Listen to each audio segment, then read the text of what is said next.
What if everything you've been taught about success and happiness is wrong? What if the things we chase most desperately, wealth, status, possessions, are actually making us miserable? And what if the real path to a good life is so simple that most of us overlook it entirely? Today, we're going to explore a radical idea from Stoic philosophy that might just change how you think about what really matters. And folks, you knew back in March we talked about desiring less, as that was something that would lead to more personal freedom. So this is very much on theme with what we've been talking about on the channel. Here's a way to think about what the masses regard as being good things. If you first start by setting your mind upon things that are unquestionably good, wisdom, self-control, justice, courage, with this preconception, you'll no longer be able to listen to the popular refrain that there are too many good things to experience in a lifetime.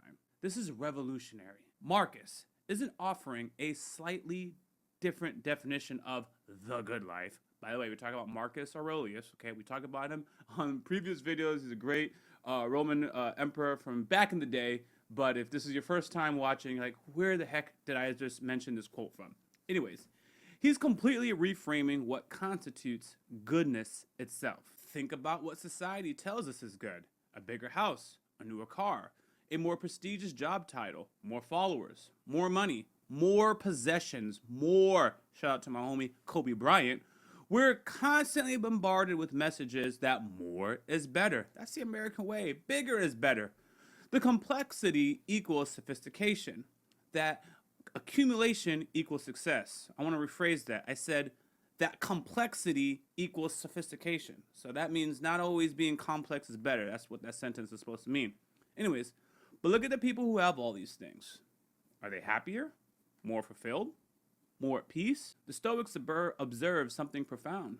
The people who chase external goods are often the most miserable, while those who cultivate internal values find contentment regardless of the circumstances. This is that peace that we've talked about, despite your scenario, despite where you're located, despite anything. Sometimes you don't need to go on a vacation. The vacation can be within yourself.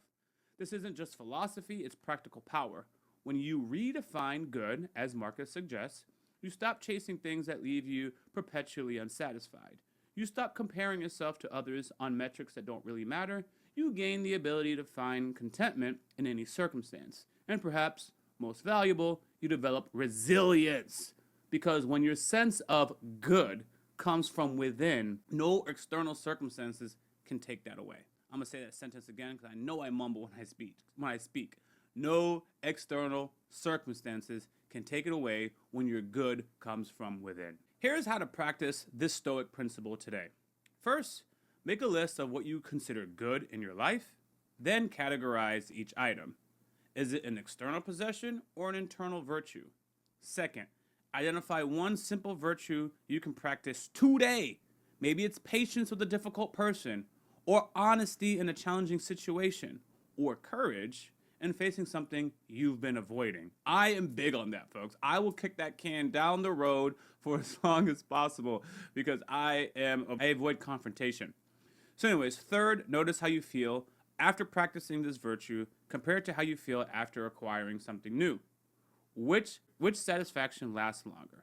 All right. So again, how do you feel after practicing this virtue to how you felt after, you just kept acquiring new possessions? That's what we're talking about, okay? Working on your virtue, focusing on what's within. Man, I'm getting tongue twisted today. Anyways, ask yourself about how much of my stress, your stress from chasing things that society tells me is good, but doesn't actually bring you any fulfillment.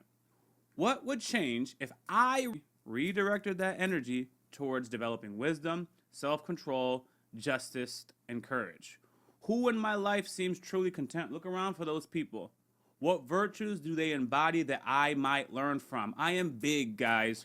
I'm trying to learn from people who have something that I don't have, but I mean that in a good way. Like they have inner peace. How do you have that peace? I want some inner peace. I try to evaluate the good qualities that they have that I can emulate. The world will never stop selling you a complex, expensive, and ultimately unsatisfying definition of the good life. But today, Marcus Aurelius offers you a simple path, one that's available to anyone, regardless of wealth, status, or circumstances.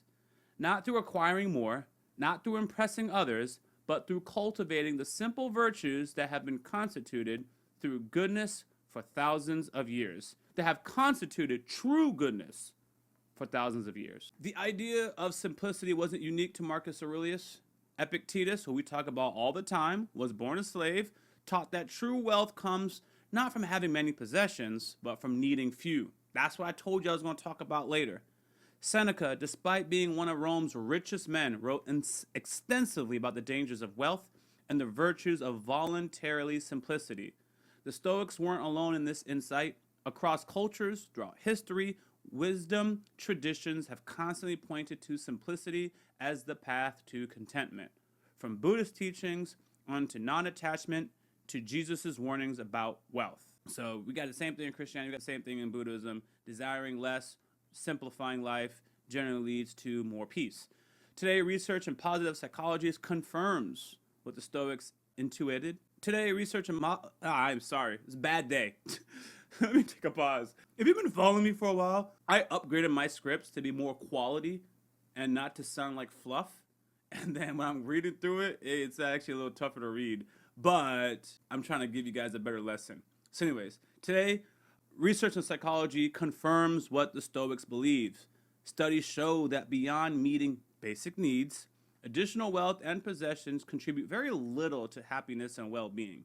Meanwhile, practicing virtues like gratitude, generosity, self-control consistently correlates with a greater life satisfaction. We live in a world of unprecedented material abundance, yet rates of depression, anxiety, and loneliness are at all-time highs. Perhaps this paradox exists because we've confused having more with living better. This is profound freedom, realizing that a good life is simpler than you've been led to believe. You do not need to win the lottery. You don't need to become famous. You don't need the perfect body, the perfect partner, or the perfect career. What you need, what we all need, are the simple virtues that have constituted goodness since ancient time. Wisdom to discern what matters, self-control to manage our impulses, justice in our dealings with others, and the courage to face life's challenges.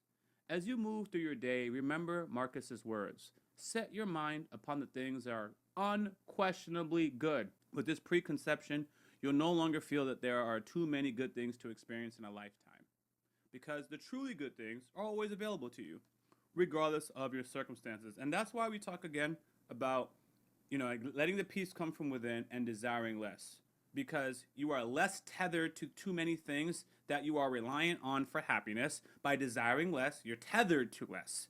That's where that personal freedom comes from. You have the ability to be happy in more scenarios because you don't need too much. Your peace is coming from within, okay? You don't require external stimuli to make you happy, right? So we're reinforcing some of the same things that we continuously talk about in this channel, but it's good to be reminded. Thanks for checking this video out. You guys should get the book, The Daily Stoic. I have the link available in this channel, and if you haven't subscribed, I do ask that you guys do so. It means a lot to me. Until next time, I'm out.